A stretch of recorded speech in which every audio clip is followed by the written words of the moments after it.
Good morning. My name is Miss Michelle and welcome to the Farmers Museum in Cooperstown.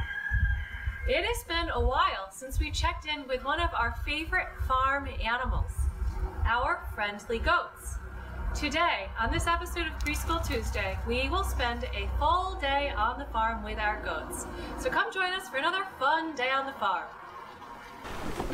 It is another beautiful day at the museum.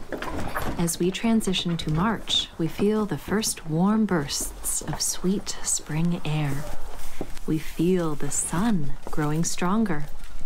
We hear the birds as they find their footing on branches that now have buds. Today, Farmer Sandy leads our 3 goats into their outdoor pen to play. Our goats are friendly, and they have been looking forward to a treat from Farmer Sandy. Come on. So when they put their heads back like that, is there a reason they do that? Or is that just the easiest way for them to look behind them? Because they love they love to have their neck scratched. Oh.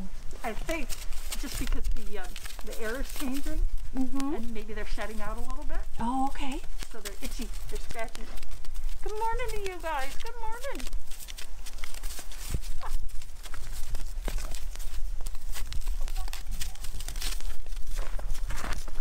And what are their names? This one is Casper. Casper. That's Buddy, the black one there. Buddy? Oh yeah, there's something funny going on.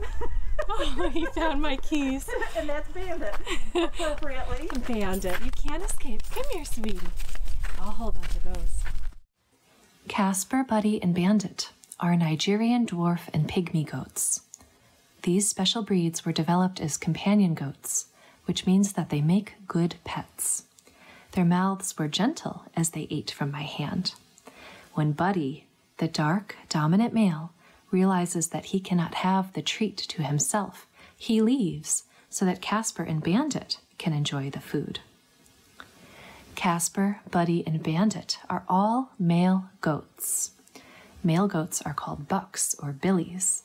Female goats are called does or nannies, and young goats are called kids. Goats and people have been living together for a long time. We know that goats make great friends, but what else might goats help out with? These goats live in a barn, like cows. And, like cows, they give the farmer milk. A mother goat produces about 1 gallon of milk each day. Some of this milk will feed her kids, and the rest of the goat milk will be given to the farmer. Goat milk is rich in fat and is often made into goat cheese and soap.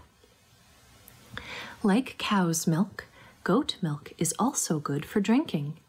Here, 2 women encourage their puppy to drink milk from this happy mama goat. Look at this goat's long, beautiful fur. Cashmere and mohair are 2 types of cloth made from goat's fur. Do you own any cashmere clothing? These fiber goats were proudly exhibited at the Otsego County Fair in 1912. Now, goats can be used for many things. They can be used for milk, they can be used for fiber, they can also be used to control the growth of underbrush to prevent forest fires, and they can be used as pack animals to bring supplies, such as water, up into mountainous terrain. But as we look at the historic photographs, we notice one particular trend emerge. If you lived in Cooperstown in 1888, would you join this girl for a ride in her goat-drawn carriage? Here, a brother and sister share a ride in this country carriage in 1890. And finally, a group of 5 gentlemen drive the finale of this wonderful goat parade. Wouldn't it be fun to have a goat? Here I have a craft, so we can make goats of our own. We will need a paper towel roll or 2 toilet paper rolls, some yarn of natural colors, Here I have a bamboo yarn in this cream, and I have wool, brown and off-white.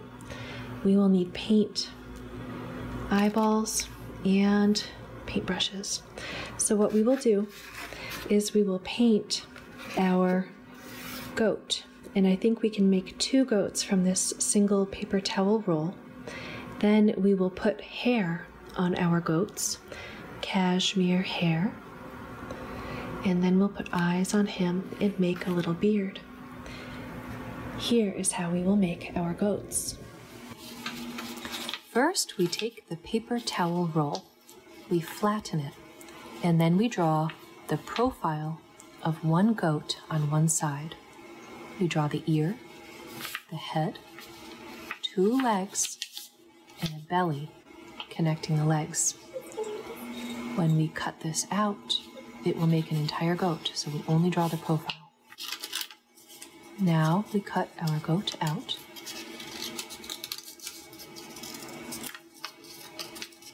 And we'll cut his leg, his neck, his ear, and his face. Then we will separate his legs. See how the paper towel roll allows him to stand? Next, we will take some brown paint and we will thoroughly cover him, both on the top and on the bottom, covering every side. This acrylic paint is heavy and requires a little bit of time to dry. Make sure that you shape your goats so that they can continue to stand even with the wet paint. You can see how we fold the neck down and the face out to help our goats stand.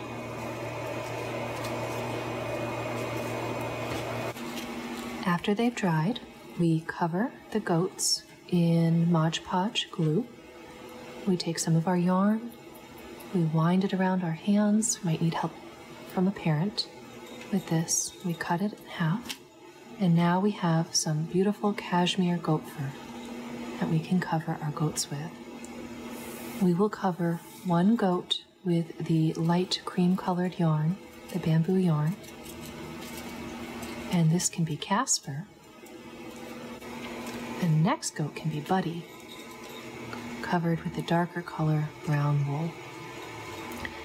Then we'll take some Mod Podge, we'll put the Mod Podge on the face and glue our eyeballs on.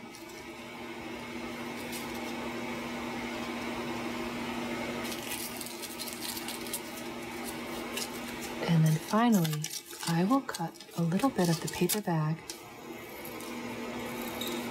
and I will make 2 horns for each goat.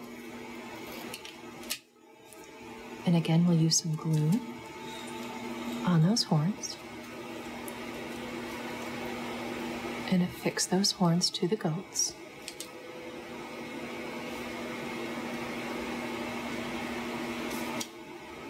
And now I always have goats that I can play with, companions for my home.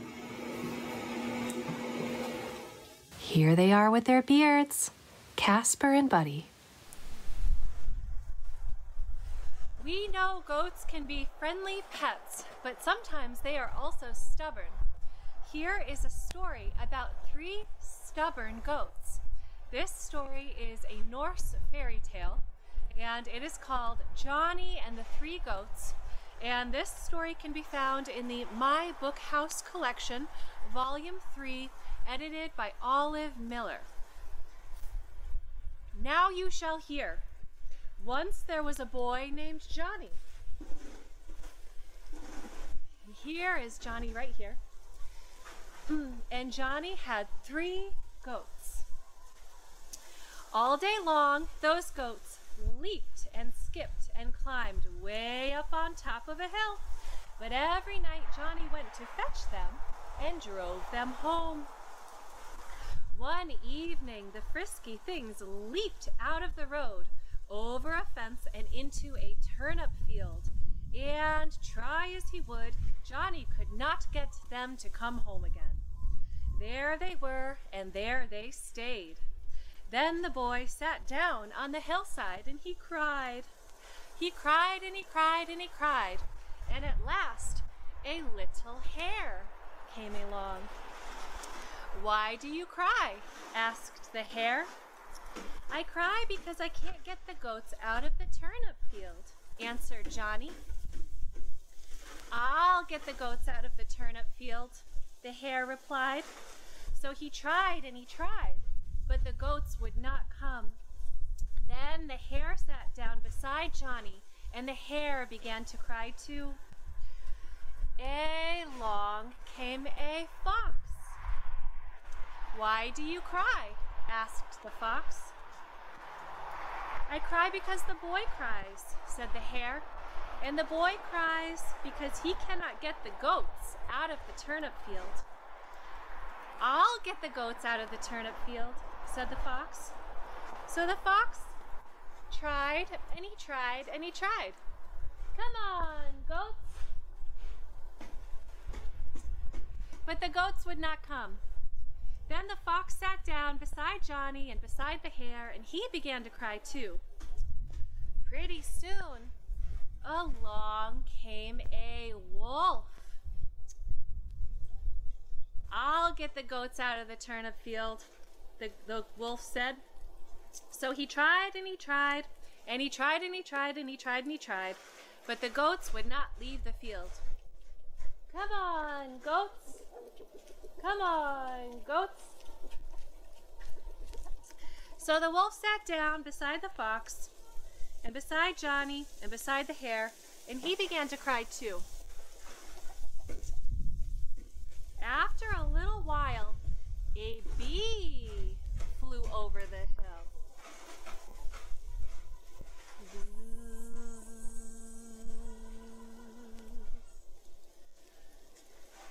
And the bee flew around, and he saw them all sitting on the hill crying for dear life.